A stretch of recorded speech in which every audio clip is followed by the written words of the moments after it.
রাফিনহার কথাটিই যেন সত্য হলো। বার্সাকে অ্যাটলেটিকো মাদ্রিদ হারানোর পর রাফিনহা বলেছিল অ্যাটলেটিকো মাদ্রিদ পরের রাউন্ডে হেরে বিদায় নেবে, এবং সেটাই হলো।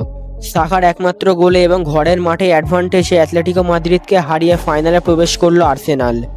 ম্যাচের শুরুর দিকে দুই আর্জেন্টাইন অ্যালভারেজ ও জুলিয়ান সিমিয়ানের কিছুটা চাপে ফেললেও পরক্ষণে ঘুরে দাঁড়ায় আর্সেনাল।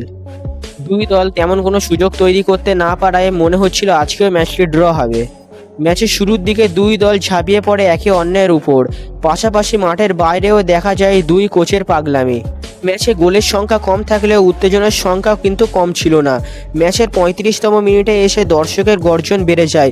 মুহূর্তের মধ্যে দুইটি পেনাল্টির আবেদন উঠে আর্সেনালের দিকে, কিন্তু রেফারি ভিএআর চেক করে পেনাল্টি নাকচ করেন। বিরতির আগ মুহূর্তে এসে স্বাগতিকদের কপাল খুলে যায়। অধিনায়ক সাকার দুর্দান্ত গোলে ঘরের মাঠে লিড পেয়ে যায় আর্সেনাল। লিওনার্দো ট্রোজার্ডের শট ফিরিয়ে দেন ওব্লাকের সেভ দেওয়া বল চলে যায় সাকার কাছে এবং তিনি সেখান থেকে নিখুঁত ফিনিশে গোল করেন এবং টিমকে এগিয়ে দেন। সেই সময় পুরো গ্যালারি জুড়ে আর্সেনাল ফ্যানদের গর্জন ছিল দেখার মতো। সেকেন্ড হাফে দুই দল গোল করার চেষ্টা করলেও কোনো গোল হয়নি।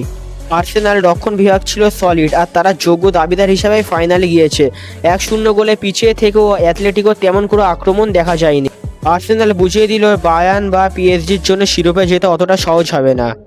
ওই দলগুলির অ্যাটাক থাকলে এদের ডিফেন্স আছে। কালকে বায়ার্ন এবং পিএসজির ম্যাচ, যে জিতবে সে যাবে ফাইনালে। এটাই ছিল আজকের ভিডিও। ধন্যবাদ।